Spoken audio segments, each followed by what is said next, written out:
Mo-travel na sad kog 13 hours mga kabisaya, ali ubani ko ninyo para sa kong unang long travel karong 2025.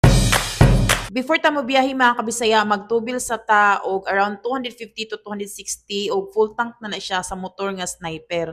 Og around 7 AM migikan nami sa CDO going Zamboanga City.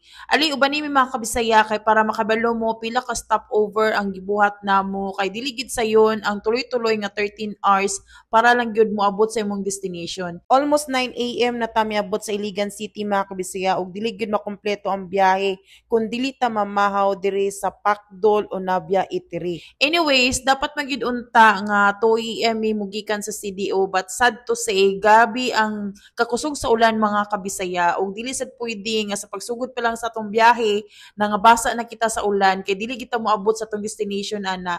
Pag-abot na mo sa Kalambugan, di na gid maagwanta ang kakatulgon mga kabisaya. Nag-request gid ko nga kung makakita og waiting shed, pwede munong sa mi og matulog sa ko bisan 15 minutes. 11 AM miabot na mi sa Maranding, Lanao del Norte mga kabisaya og milibot mi ana sa may public market kay nangita mi dako kay nga cellophane para among iputo sa bag just in case nga gasigig ulan. Og nakita din namo ning fruit salad nga tag 20 pesos ang isa ka baso. Wala jud ko napura sa isa ka baso mga kabisaya. Nagdugang jud kog isa kay grabe kalami tungod sa kabugnaw bitaw niya. Tapos gikan bikag biyahe, medyo init biya, di ba? From CDO nag-ikaduhang tubil mi diri sa Kapatagan, Lanao del Norte mga kabisaya og mo range lang gina siya sa 250 to 260.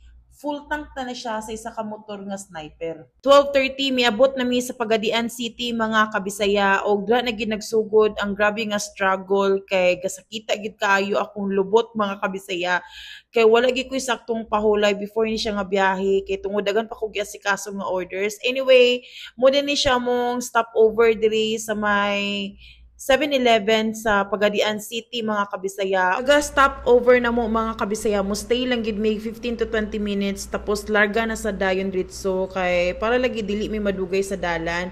And then next sa Pagadian City nga stopover diri na po dayon sa may Lakewood, Zamboanga del Sur og dira among ikatulong nga tubil mga kabisaya. Sa among ikatulong nga tubil, mura gyapon siya mga kabisaya, it's either 250 to 260 dira gid siya then full tank na gid dayon ng sniper nga motor. Grabe gid kayo katipid ang magmotor mga kabisaya. Although grabe siya kakapoy kay kanang dili comfortable bitaw kay sakit imong lubot, but kung when it comes sa unsa katipid, tipid jud kay ang motor.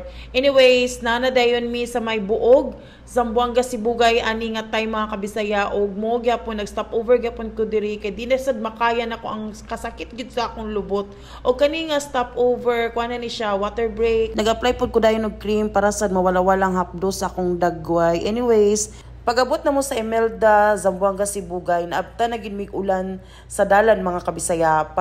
Wala gyapon mi naghunong kay wala man gyapon mi masilungan gid diha nga area. O ginatanaw sa namo ang unahan mga kabisaya kung grabe ba ang dag-om, pero dili man gud grabe ang dag-om. Munang usahay kung magbiyahe mi pag kani nga area ulan, gaapason na lang gid namo ang area nga walay ulan og dili gid mi mohunong kay para sa disad mi malangan. Pag-abot sa Kabasalan, Zamboanga Sibugay, naghunong na sad mi mga kabisaya para i-exercise na ko kuntiil kay dili na gid ako masabot ang kahapdo sa akong lubot. Kasakit sa akong tiil mga kabisaya.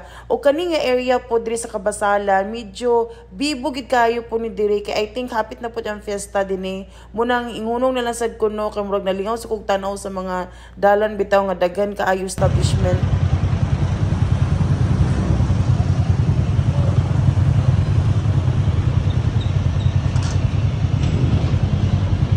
Around 4:30 mga kabisaya, miabot na kita sa Ipil, Zamboanga, Sibugay. Migikan tag 7 AM, miabot na diri sa Ipil around 4:30 PM. Inana kakapoy ang biyahe mga kabisaya, pero go lang gid no kay para makabot sa atong destination. Og diri sa Ipil mga kabisaya, nagpatubil na sad mi sa ikaupat nga tubil, pero kani diri dili na ni siya full tank diri na sa mga 130. Kung mobiyahe gid mo og Zamboanga City mga kabisaya, after Pagadian City, every time nga makakita gid mo gasoline station, magpatubil gid mo mga kabisaya.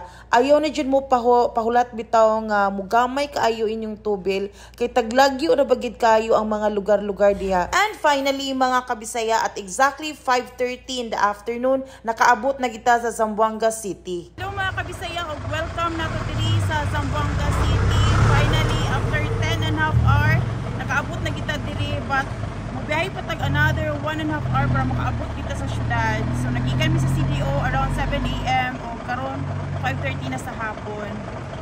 Bye.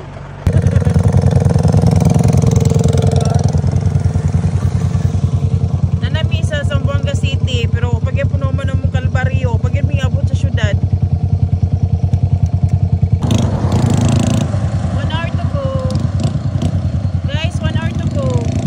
Abot na mi syudad. Kapoy. 30 minutes to go na lang na abot na tag syudad, pero grabe na gid kakapoy. Igo jud nga moabot ta sa city proper mga kabisaya, nawala tong suga sa tubangan, pero blessed gihapon ta no kay gipaabot gihapon ta nga safe and sound diri sa Zamboanga City. And the long wait is over mga kabisaya, kay at exactly 8 PM miabot na gid ta sa city proper diri sa Zamboanga City.